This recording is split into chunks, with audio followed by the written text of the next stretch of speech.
Hello everyone, Lloyd Rieber here again with my next Q workshop video.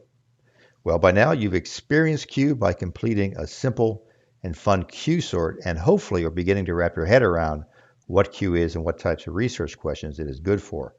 It's now time to take the next step in learning Q by actually doing Q yourself. You'll be designing and implementing two practice Q sorts. The starting point for each is writing a research question that aligns with Q methodology, then developing a concourse for the topic, followed by sampling the concourse to develop the Q set, also known as the Q sample. The concourse, at least theoretically speaking, consists of all possible statements or expressions people could make about that topic. The statements in the Q set are what we actually give to our research participants to sort in the Q sort.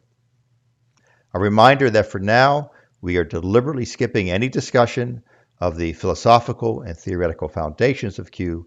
We'll return to consider the philosophy and theory of Q later. For now, we're just continuing to learn the fundamentals of designing, implementing, and interpreting a Q study. This presentation is based on Chapter 3 of the book by Simon Watts and Paul Stenner titled Basic Design Issues, Research Questions, and Q Sets.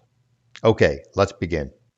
Well, I always think a good place to start is by taking another look at my handy dandy pocket guide to Q methodology. So we are definitely within steps 1 through 3 at this particular point.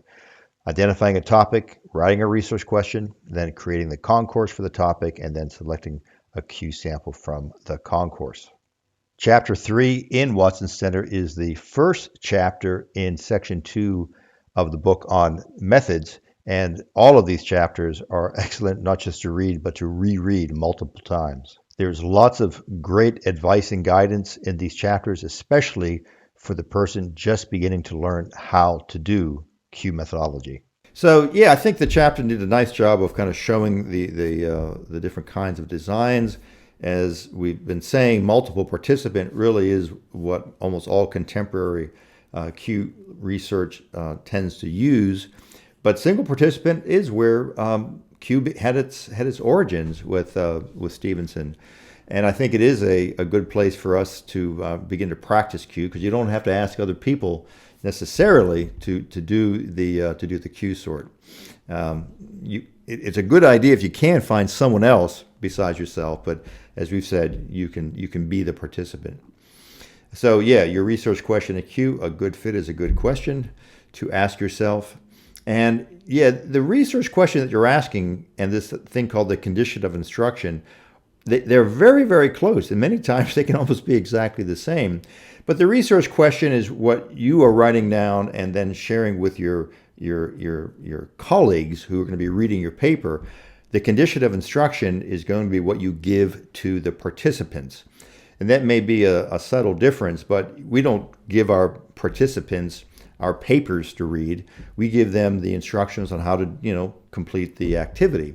So the condition of instruction is going to be derived, of course, from the research question, but it's going to be written in a way that is as clear as possible to the participant. And that condition of instruction is very important. The participant needs to know what it is, have it in front of them as they're doing the Q sort.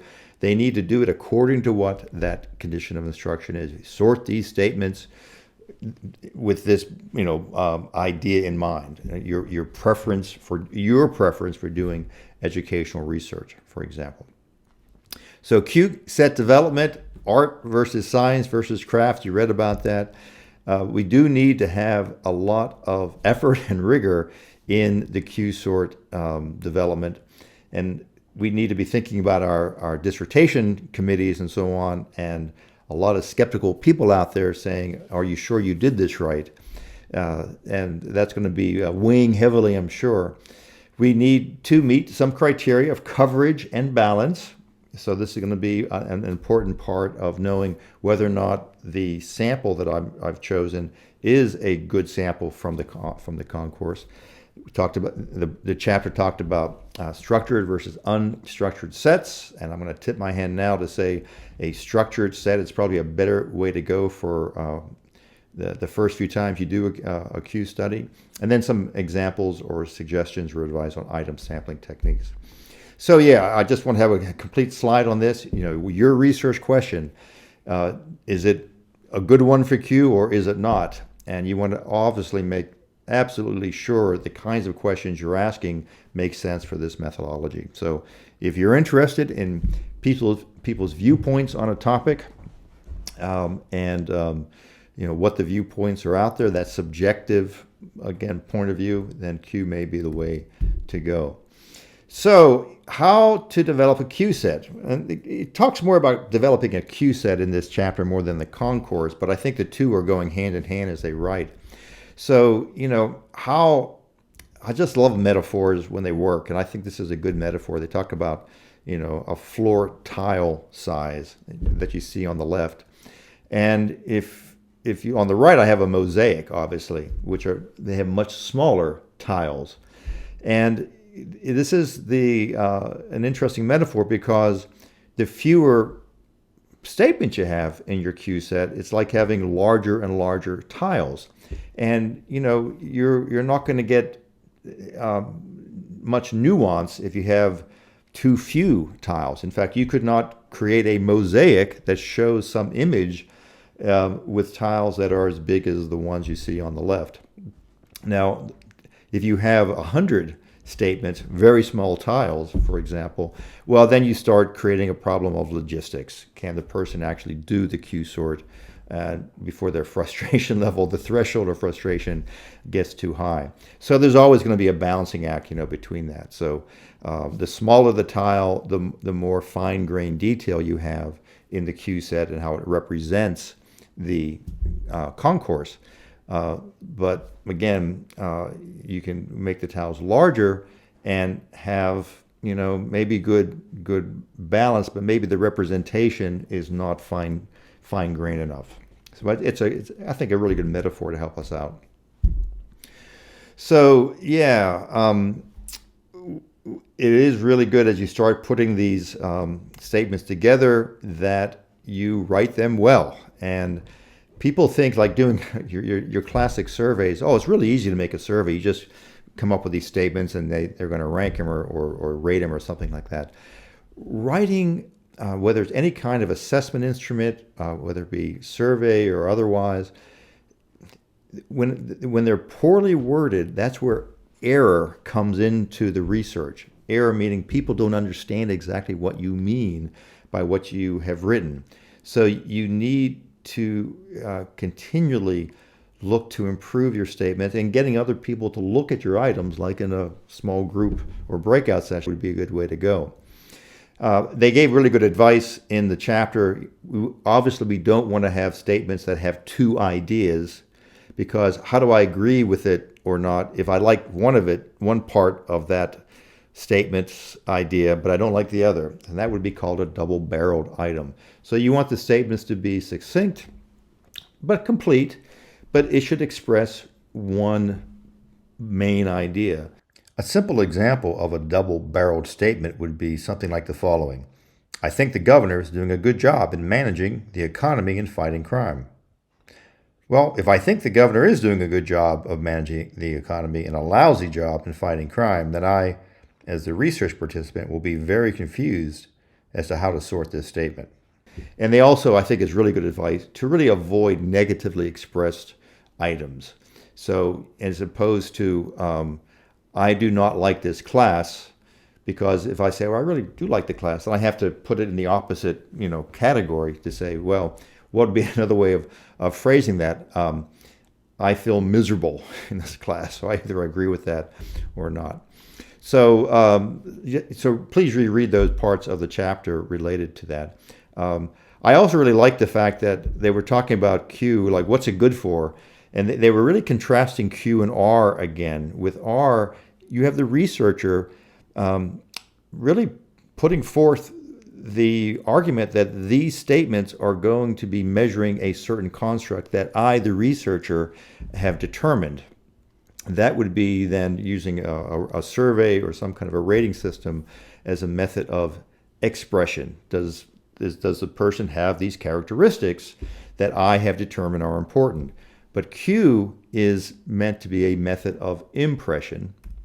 And just to use the example that they had on page 65 of animal tracks. And I'm going to actually get the book here. I like how they phrased it on page 65, that each participant will be able to leave a recognizable impression in the provided items, captured in the form of their cue sort, in much the same way that footsteps leave a recognizable impression in yielding ground.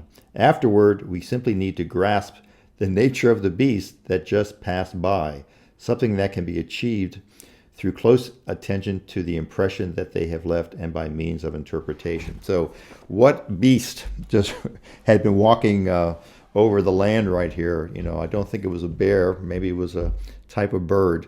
But I like that metaphor again, that we are looking at the impression that the person has left. So my advice, and this is, I think, just true of what I've seen in Q dissertations that I've been on, concourse and Q set development, that is where you will likely get the most scrutiny and critique. And just as Watson and Stenner talked about, and also Stephen Brown has talked about this, concourse development probably is the most important part of Q, and it's like it's the foundation. If that's not done well, everything else is going to be not very useful. Again, it's sort of like garbage in, garbage out. If the beginning part of the process is poorly done, you can't expect it to somehow improve later on.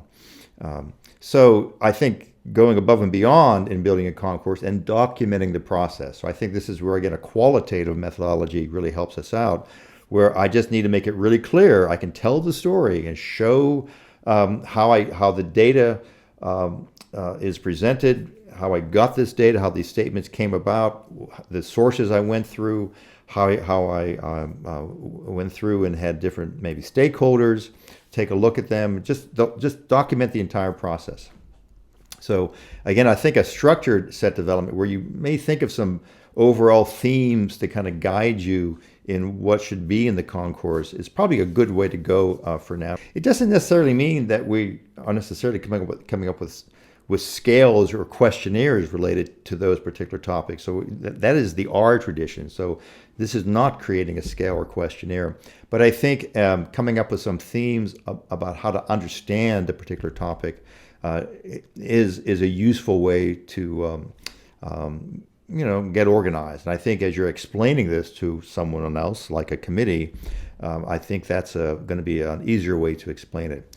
And so you might want to get used to thinking in R versus Q terms. We're doing Q, but there's this whole other world of more traditional uses of statistics and surveys and so on that we call R. So Q is not R, and we have to be understanding that.